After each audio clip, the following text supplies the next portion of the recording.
Friend, welcome back to e learning with Hina ma'am channel. आज का जो सेशन है काफ़ी इंपॉर्टेंट सेशन है। क्यों इंपॉर्टेंट है? क्योंकि बात करेंगे आज 10 के दम की श्रृंखला की जो लगातार आप लोगों के बीच बनी हुई है। कल किसी कारण ये श्रृंखला नहीं दे पाए, आज हम क्या करेंगे, कल नहीं दे कर पाए उसके लिए आज आपको एक्स्ट्रा कुछ या youth competition time chapter wise का चैप्टर 1 दे देंगे, जिससे कि क्या होगा कि आपकी तैयारी रेगुलर बेस पर चल सके। तो चलिए स्टार्ट करते हैं आज का मोटिवेशन कोड, जो आपको ऊर्जावान रखेगा तथा औरों से बेटर तथा अलग करने के लिए प्रेरित करता रहेगा। सिंह बनो, सिंहासन की चिंता ना करो, क्योंकि आप जहाँ होंगे सिंहासन वहाँ होगा। आपको बता दें कि जहाँ तक है एलटी पर भी पकड़ बना के चलिए, क्योंकि एलटी का एग्जाम भी आपका 2023 में होगा, निश्चित है। तो आप एलटी पर भी पकड़ बना के चलिए, क्योंकि एलटी में मात्र 30 क्वेश्चन आपको जीएस के अटेम्प्ट करने हैं। वो 30 क्वेश्चन आपको क्या करेंगे, इसी चैनल पर प्रोवाइड कर दिए जाएंगे। यानी 30 क्वेश्चनों का मटेरियल भी इसी चैनल पर जीएस करके एलटी जीएस करके ग्रुप एक बना दिया गया है प्लेलिस्ट। उसमें क्या होगा, जीएस का कंटेंट आपको इतना अवेलेबल हो जाएगा कि अमूमन आप 30 में से क्या करेंगे, 25 तक क्वेश्चन करके आ पाएंगे। आपको बता दें इसमें नेगेटिव मार्किंग होती है, तो ज़्यादा अटैम्प्ट करना भी आपके लिए खतरे में रहेगा और कम भी अटैम्प्ट करना भी खतरे में रहता है, क्योंकि जब नेगेटिव मार्किंग होती है तो कुछ क्वेश्चन नेगेटिव में चले जाते हैं। तो अगर आपने कम अटैम्प्ट किए हैं तो भी आप क्या हो, मेरिट से बाहर हो जाते हैं। तो हमें औसत लेकर चलना होता है। तो हमें यहाँ तक 25 और यहाँ पे 70 क्वेश्चन हमारे होते हैं सब्जेक्ट के। तो यहाँ पे जो 70 क्वेश्चन सब्जेक्ट के होते हैं, उनमें से हमें कम से कम 60 क्वेश्चन तक लेकर चलना होता है एवरेज। 10 क्वेश्चन हम अमूमन छोड़ के आ सकते हैं, तो 55 से 60 क्वेश्चन तक हमें यहाँ अटेम्प्ट करने होते हैं। तो इसलिए आप एलटी पर भी पकड़ बना के चलिए। एलटी में कुछ नहीं, आपको जो कराया जा रहा है होम साइंस का वो और प्लस जीएस, तो जीएस भी आपको प्ले लिस्ट अलग बना दी गई है एलटी जीएस प्ले लिस्ट करके, तो उस पर जल्दी ही वीडियो अवेलेबल हो जाएगी। तो चलिए स्टार्ट करते हैं आज का सेशन, जो काफ़ी इंपॉर्टेंट है। यहाँ पे बात कर रहा है गर्भावस्था के 8वें महीने में वृद्धि हो जाती है। तो किस किस की हो जाती है? तो पहला रक्तचाप, धड़कन, श्वसन और इनमें से सभी की। तो यहाँ पे जो राइट आंसर रहेगा वो रहेगा डी, इनमें से सभी की। गर्भधारण का परीक्षण जन्य लक्षण है रक्त में शर्करा की मात्रा बढ़ना, रक्त में चाप बढ़ना, शरीर का वजन बढ़ना और मूत्र में हार्मोन्स का पाया जाना। तो यहाँ पे जो राइट आंसर रहेगा वो रहेगा मूत्र में हार्मोन्स का पाया जाना। ये वाला क्वेश्चन आपसे गलत नहीं होना चाहिए, क्योंकि करीना का जो ऐड आता है वो इस पर बेस है। चलिए, गहरी सांस लेते समय लगभग कितनी वायु फेफड़ों में भरी व निकाली जा सकती है? तो यहाँ पे जो राइट आंसर है कि कितनी भरी और निकाली जा सकती है, तो इसका जो राइट आंसर रहेगा वो क्या है, 1640 घन सेमी क्या है, भरी व निकाली जा सकती है। फेफड़े इस तरह फूलते और दबते रहते हैं। तो यहाँ पे जो राइट आंसर क्या है, यहाँ पे राइट आंसर रहेगा 1640। तंत्र का तंत्र के भाग हैं केंद्रीय तंत्र का तंत्र, परिधीय तंत्र का तंत्र, स्वायत्त तंत्र का तंत्र और ये तीनों। तो जल्दी ही हम साइंस की श्रृंखला लाएंगे, जिसमें हमारा क्या रहेगा, जो हमारा कंटेंट है वो पूरा, यानी जितना हमारे सिलेबस में उतना हम एक साथ कवर कर जाएंगे। ये तीनों ही हैं।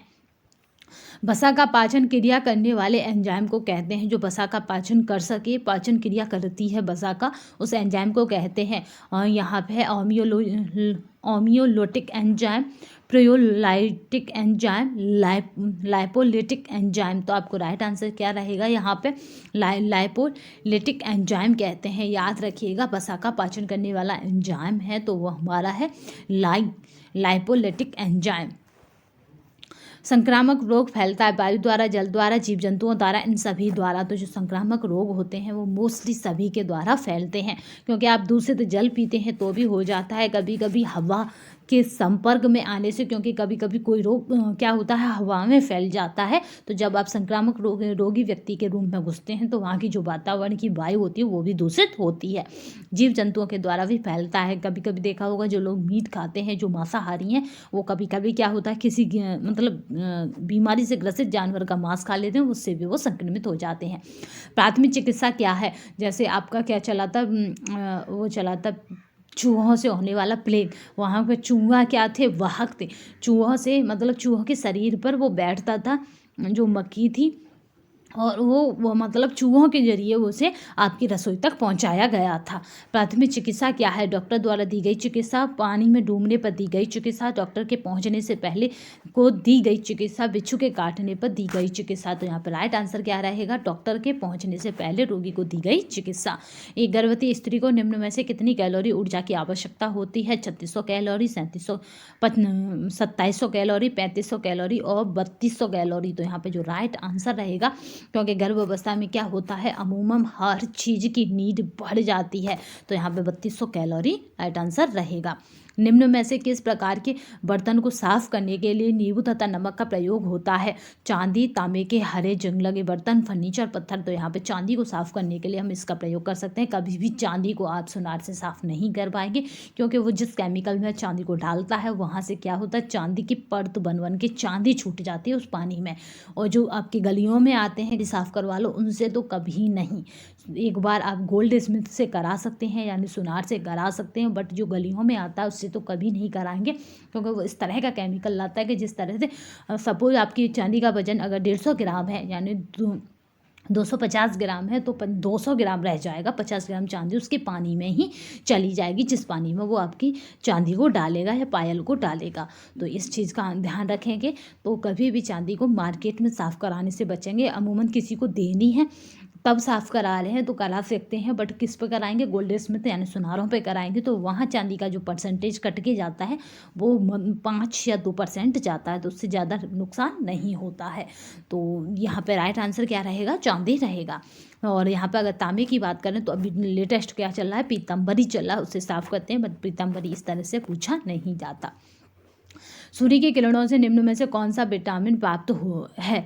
तो विटामिन ए, विटामिन के, विटामिन डी, विटामिन ई। तो यहाँ पे विटामिन डी जो है हमें सूर्य की किरणों से प्राप्त होता है, इसीलिए प्राकृतिक विटामिन के अंतर्गत आ जाता है। नवजात शिशु की नाड़ी की गति प्रति मिनट में होती है। तो जो नवजात होते हैं वो काफ़ी तेज, आपने देखा होगा जब पैदा होते हैं तो उनकी धड़कनें काफ़ी तेज चलती हैं, श्वसन की दर काफ़ी तेज होती है। तो यहाँ पे 150 बार होता है, 150 बार होता है। चलिए नेक्स्ट क्वेश्चन देखते हैं। घर का सारा कूड़ा करकट जमा होना चाहिए कूड़ेदान में, रसोई के कोने में, घर के बाहर, और इनमें से कोई नहीं। तो यहाँ पे राइट आंसर क्या रहेगा, कूड़ेदान रहेगा। चाहे वो चौराहे पर रखा कूड़ेदान हो, चाहे आपके घर के में रखा डस्टबिन का डिब्बा हो।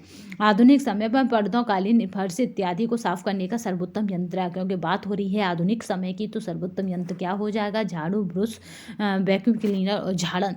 तो यहाँ पे आधुनिक समय की बात है, तो आधुनिक समय में अभी क्या चल रहा है, वैक्यूम क्लीनर चल रहा है, क्योंकि हमें क्वेश्चन के नेचर के अकॉर्डिंग ही आंसर देना होता है एमसीक्यू टाइप क्वेश्चनों में। ये इसकी सबसे बड़ी खूबी होती है कि जो आपका क्वेश्चन की नेचर कह रहा है उसके अकॉर्डिंग हमें ऑप्शन को चूज़ करना होता है। तो चलिए आज की श्रृंखला कंप्लीट होती है। आज हम youth competition time chapter wise श्रृंखला का चैप्टर कोई भी एक करा सकते हैं, क्योंकि उसमें टोटल कितने चैप्टर हैं, 53 चैप्टर थे। 53 में हम क्या करा चुके हैं, कुछ अमूमन 53 चैप्टरों में हम कुछ चैप्टर करा चुके हैं। जो चैप्टर करा चुके हैं वो हमारी youth competition time chapter wise श्रृंखला करके प्लेलिस्ट पूरी बनी हुई है, उसमें पढ़े हैं, और यूथ के ही प्रैक्टिस सेट उसमें पढ़े हैं। जल्दी ही हम एक प्रैक्टिस सेट फिर स्टार्ट करेंगे, क्योंकि अमूमन अभी हमने सोचा है बट अभी स्टार्ट नहीं किया, बट जल्दी ही करेंगे कोई अच्छा सा प्रैक्टिस सेट जो हमारे एग्जाम के लिए काफ़ी इंपॉर्टेंट हो। तो चलिए बने रहिए, क्योंकि आपका क्या है, LT क्या है 2023 में ही नोटिफिकेशन आएगा, और 2023 में ही ये हो जाएगा, क्योंकि LT की वैकेंसी 2018 से अब तक नहीं आई है। 2018 में तो इसका एग्ज़ाम हुआ था, 16 या 17 में आई थी अमूमन, कुछ भी हो, पर 2018 से ये अब तक नहीं मिली है। तो LT जब भी आएगा तो LT ही आते ही नोटिफिकेशन के 2 मंथ या 2.5 मंथ के बीच LT का एग्ज़ाम हो जाएगा। तो आप तो अपनी तैयारी बरकरार रखिए और लगे रहिए, क्योंकि हारा वही है जो लड़ा नहीं, आप हार नहीं सकते, क्योंकि आपने हार मानी नहीं है। तो चलिए आज के सेशन के लिए बस इतना ही। नेक्स्ट सेशन में फिर मिलेंगे, तब तक के लिए धन्यवाद। वंदे मातरम, जय हिंद।